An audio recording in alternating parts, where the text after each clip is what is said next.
Chapter 68. A Summer Ball. The same day, during the interview between Madame Danglars and the procureur, a travelling carriage entered the Rue du Helder, passed through the gateway of number 27, and stopped in the yard. In a moment the door was opened, and Madame de Morcerf alighted, leaning on her son's arm. Albert soon left her, ordered his horses, and having arranged his toilet, drove to the Champs-Élysées, to the house of Monte Cristo. The Count received him with his habitual smile. It was a strange thing that no one ever appeared to advance a step in that man's favour. Those who would, as it were, force a passage to his heart, found an impassable barrier. Morcerf, who ran towards him with open arms, was chilled as he drew near, in spite of the friendly smile, and simply held out his hand. Monte Cristo shook it coldly, according to his invariable practice. "Here I am, dear Count. Welcome home again. I arrived an hour since. From Dieppe? No, from Tréport. Indeed. And I have come at once to see you. This is extremely kind of you," said Monte Cristo with a tone of perfect indifference. "And what is the news?" "You should not ask a stranger, a foreigner, for news." "I know it, but in asking for news, I mean, have you done anything for me?" "Had you commissioned me?" said Monte Cristo, feigning uneasiness. "Come, come," said Albert, "do not assume so much indifference. It is said, sympathy travels rapidly, and when at Tréport, I felt the electric shock. You have either been working for me or thinking of me." "Possibly," said Monte Cristo. "I have indeed thought of you, but the magnetic wire I was guiding acted indeed without my knowledge." "Indeed, pray tell me how it happened." "Willingly, Monsieur Danglars dined with me." "I know it. To avoid meeting him, my mother and I left town." "But he met here, Monsieur Andrea Cavalcanti." "Your Italian prince?" "Not so fast. Monsieur Andrea only calls himself Count."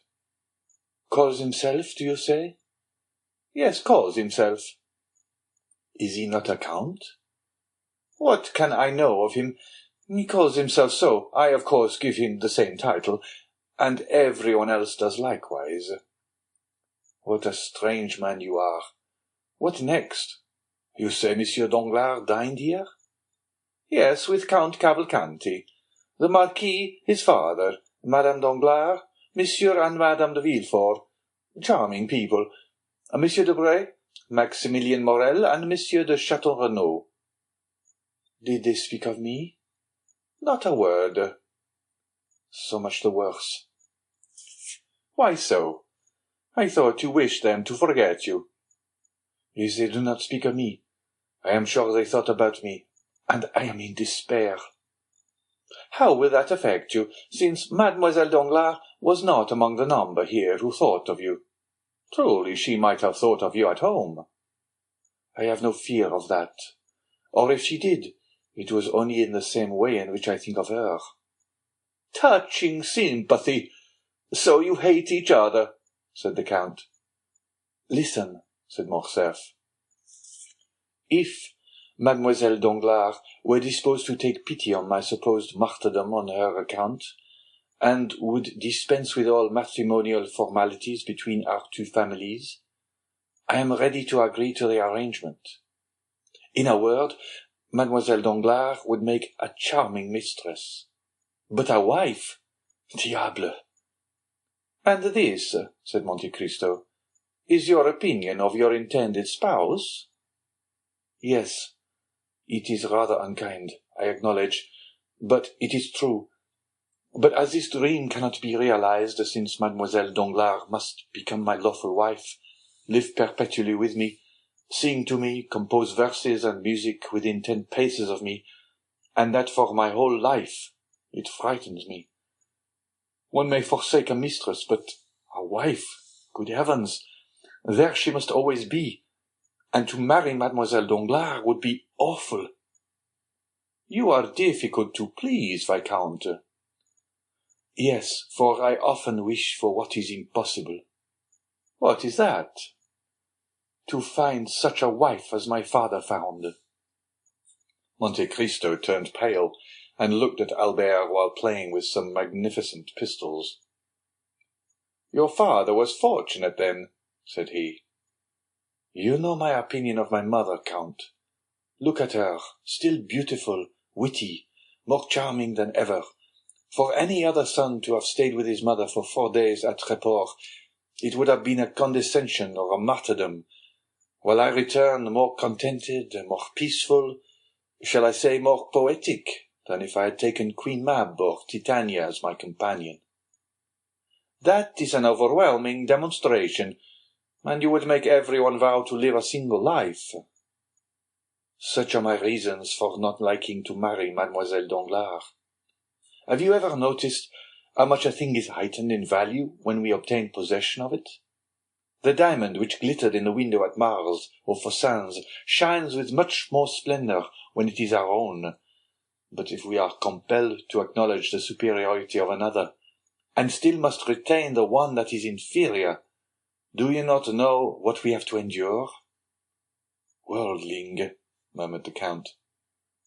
Thus I shall rejoice when Mademoiselle Eugénie perceives I am but a pitiful atom, with scarcely as many 100,000 francs as she has millions.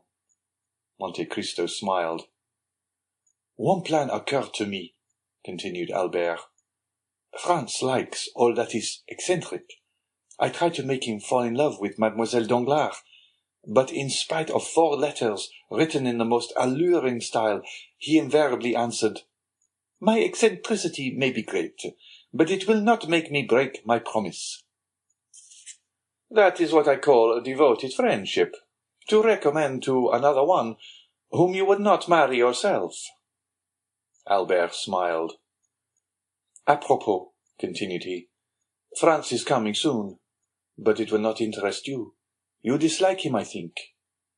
I? Said Monte Cristo. My dear Viscount, how have you discovered that I did not like Monsieur Franz? I like everyone. And you include me in the expression everyone? Many thanks. Let us not mistake, said Monte Cristo.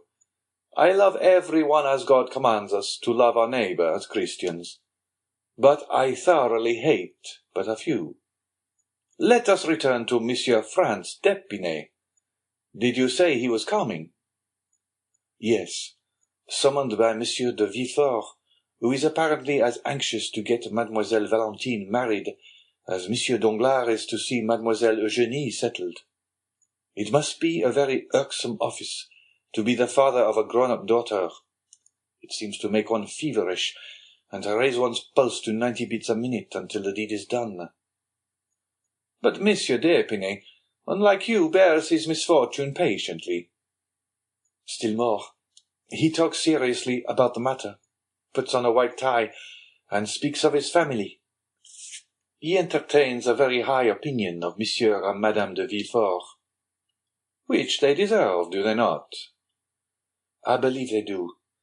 Monsieur de Villefort has always passed for a severe but a just man. There is then one, said Monte Cristo, whom you do not condemn like poor Danglars. Because I am not compelled to marry his daughter, perhaps, replied Albert, laughing. Indeed, my dear sir, said Monte Cristo, you are revoltingly foppish. I, foppish? How do you mean? Yes. Pray take a cigar, and cease to defend yourself, and to struggle to escape marrying Mademoiselle Danglars. Let things take their course. Perhaps you may not have to retract. Pah! Said Albert, staring. Doubtless, my dear Viscount, you will not be taken by force. And seriously, do you wish to break off your engagement? I would give 100,000 francs to be able to do so. Then make yourself quite easy. Monsieur Danglars would get double that sum to attain the same end. Am I indeed so happy? Said Albert, who still could not prevent an almost imperceptible cloud passing across his brow.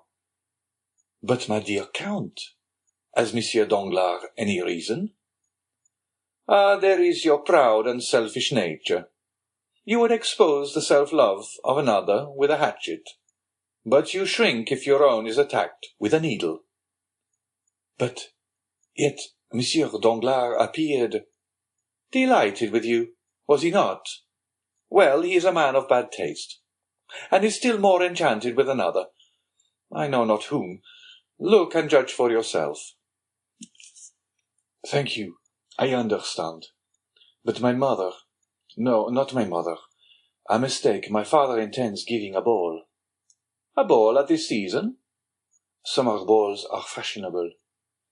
If they were not, the Countess has only to wish it, and they would become so. You are right. You know they are select affairs. Those who remain in Paris in July must be true Parisian. Will you take charge of our invitation to Messieurs Cavalcanti? When will it take place? On Saturday. Monsieur Cavalcanti's father will be gone. But the son will be here. Will you invite young Monsieur Cavalcanti? I do not know him, Viscount. You do not know him? No, I never saw him until a few days since, and am not responsible for him. But you receive him at your house. That is another thing. He was recommended to me by a good abbé, who may be deceived. Give him a direct invitation, but do not ask me to present him. If he were afterwards to marry Mademoiselle Danglars, you would accuse me of intrigue, and would be challenging me. Besides, I may not be there myself. Where? At your ball. Why should you not be there? Because you have not yet invited me. But I come expressly for that purpose. You are very kind, but I may be prevented. If I tell you one thing, you will be so amiable as to set aside all impediments. Tell me what it is. My mother begs you to come. The Comtesse de Morcerf, said Monte Cristo, starting. Ah, Count, said Albert, I assure you, Madame de Morcerf speaks freely to me, and if you have not felt those sympathetic fibres of which I spoke just now thrill within you, you must be entirely devoid of them, for during the last 4 days we have spoken of no one else. You have talked of me? Yes, that is the penalty of being a living puzzle. Then I am also a puzzle to your mother. I should have thought her too reasonable to be led by imagination. A problem, my dear Count, for every one, for my mother as well as others, much studied, but not solved. You still remain an enigma. Do not fear. My mother is only astonished that you remain so long unsolved. I believe, while the Countess G. takes you for Lord Ruthven, my mother imagines you to be Cagliostro, or the Count Saint-Germain. The first opportunity you have, confirm her in her opinion. It will be easy for you, as you have the philosophy of the one and the wit of the other. I thank you for the warning, said the Count.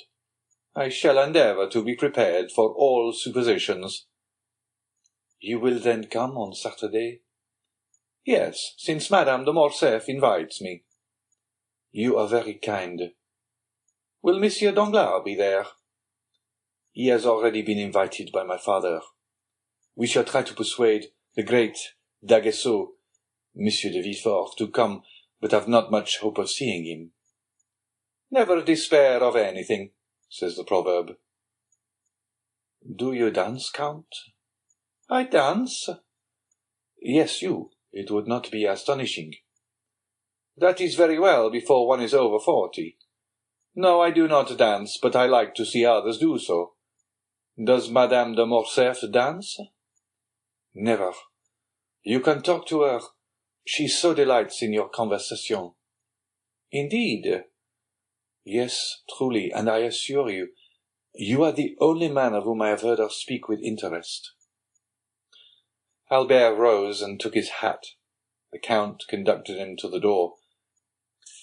I have one thing to reproach myself with, said he, stopping Albert on the steps. "What is it?" "I have spoken to you indiscreetly about Danglars." "On the contrary, speak to me always in the same strain about him." "I am glad to be reassured on that point. Apropos, when do you expect Monsieur d'Épinay?" 5 or 6 days hence, at the latest." "And when is he to be married?" "Immediately on the arrival of Monsieur and Madame de Saint-Méran." "Bring him to see me. Although you say I do not like him, I assure you I shall be happy to see him." "I will obey your orders, my lord." "Good-bye." "Until Saturday, when I may expect you, may I not?" "Yes, I promised you." The Count watched Albert, waving his hand to him. When he had mounted his phaeton, Monte Cristo turned, and seeing Bertuccio, "What news?" said he. "She went to the Palais," replied the steward. "Did she stay long there?" "An hour and a half." "Did she return home?" "Directly." "Well, my dear Bertuccio," said the Count, "I now advise you to go in quest of the little estate I spoke to you of in Normandy." Bertuccio bowed, and as his wishes were in perfect harmony with the order he had received, he started the same evening. End of chapter 68.